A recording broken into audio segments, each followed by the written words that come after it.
नमस्कार विद्यार्थी मित्रों, ધોરણ 8 વિષય છે આપણો હિન્દી, પાઠ છે આપણો 7મો સોચ अपनी अपनी એટલે કે વિચારો પોતપોતાના।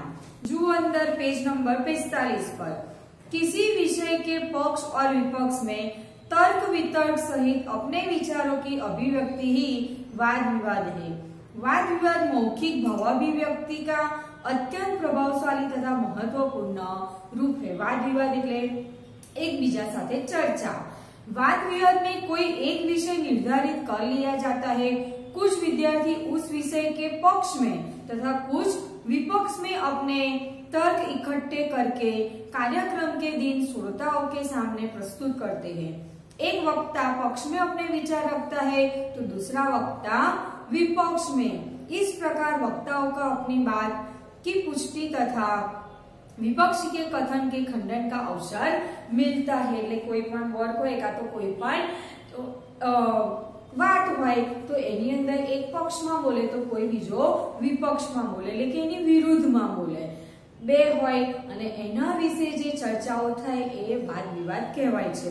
તો એવી જ રીતના આપણને આ પાઠમાં પણ આપેલું છે, બે ચિત્ર આપેલા છે અને એ ચિત્ર પરથી તમારે વાદ વિવાદ કરવાનો છે એટલે કે પોતપોતાના વિચારો બોલવાના છે। જો અહીંયા બે ચિત્ર આપેલા છે બરાબર, એક ગામનું છે અને એક શહેરનું છે એટલે કે એક ગામડાનું છે અને એક શહેરનું એટલે કે નગરનું ચિત્ર છે।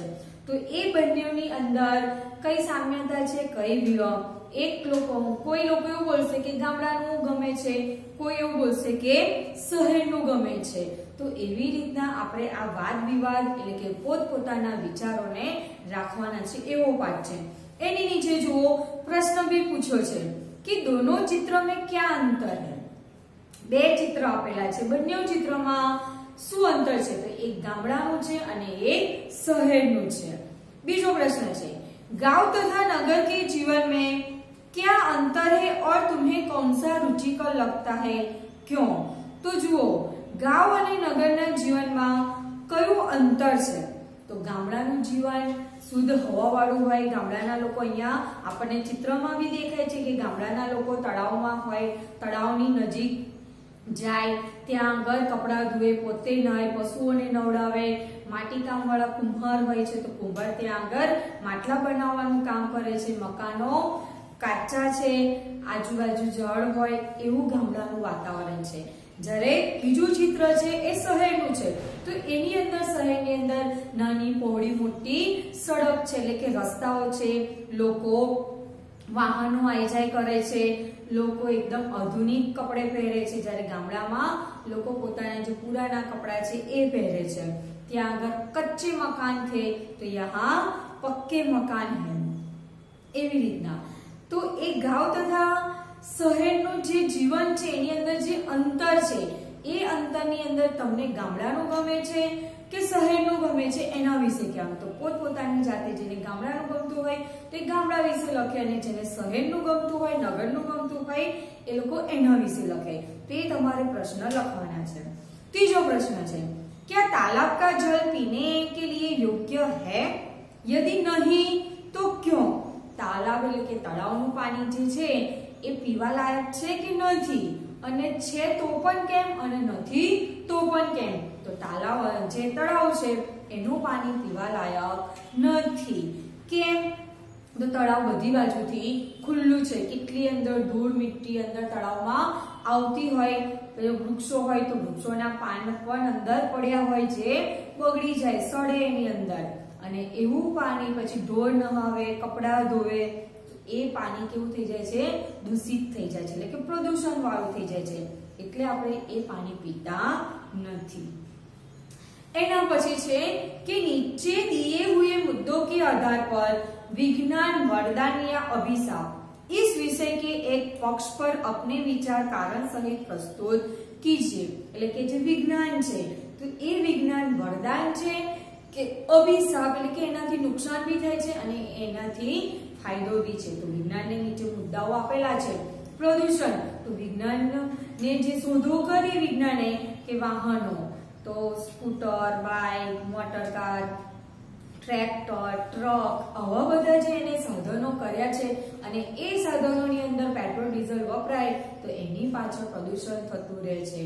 ઉદ્યોગો વિકસ્યા છે તો ઉદ્યોગોના કારણે પણ પ્રદૂષણ થતું રહે છે. મોટા મોટા સાધનો, ઉદ્યોગો, જે ધંધાઓ હોય તો એની અંદર મોટા મોટા સાધનો વપરાય અને એનાથી પણ પ્રદૂષણ થાય છે. તો આ એ છે વિજ્ઞાન માટે અભિશાપ. જ્યારે એનું વરદાન છે વીજળીની શોધ કરી વિજ્ઞાને, તો વીજળી દ્વારા આપણને અજવાળું મળે એટલે કે પ્રકાશ મળે છે. ટ્યુબલાઇટ, પંખાથી આપણને હવા મળે. પછી એવા ઘણા બધા વીજળીથી તો એસી, ફ્રીજ, ટીવી આ બધા માધ્યમો પણ વીજળીથી ચાલે છે. એટલે કે એનાથી આપણને ફાયદો થયો છે, એટલે કે વરદાનના રૂપમાં છે. બીજું છે કે અંતરિક્ષ કી ખોજ. અંતરિક્ષ એટલે અવકાશ. આપણે જે સુનીતા વિલિયમ્સ વાળા પાઠમાં જોઈ ગયા તો એ પણ વિજ્ઞાનની જ એક શોધ છે કે એ લોકો ઉપર ચાંદની ધરતી ઉપર જઈ આવ્યા, મંગળ ગ્રહ પર જઈ આવ્યા. તો એ આપણા માટે વરદાન છે. ડોક્ટરી સુવિધા, તો ડોક્ટરો પણ અલગ અલગ પ્રકારે રસી શોધે, દવાઓ શોધે છે.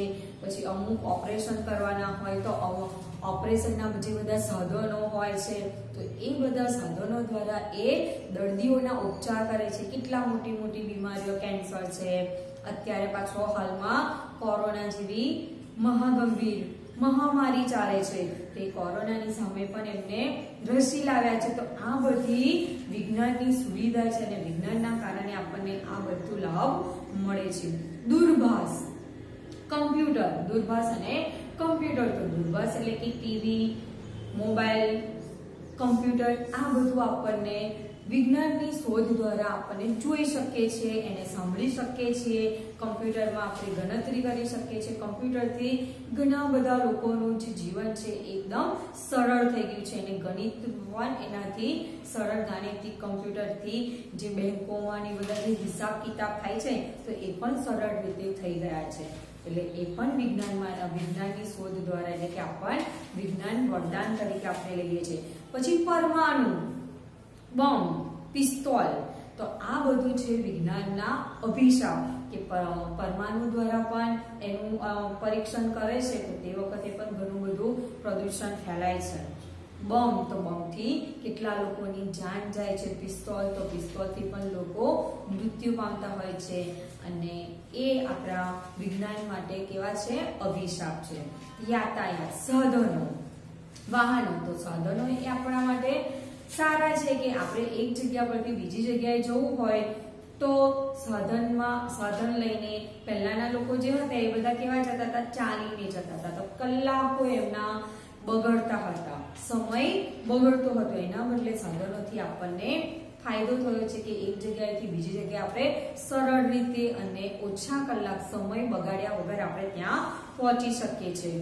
અને ત્યાર પછી છે ગ્લોબલ વોર્મિંગ. તો ગ્લોબલ વોર્મિંગ વિશે પણ આપણે 8મા ધોરણમાં આપણે પાઠ સમાજ વિદ્યામાં આવી ગયો છે. ગ્લોબલ વોર્મિંગનો 7મો પાઠ હતો.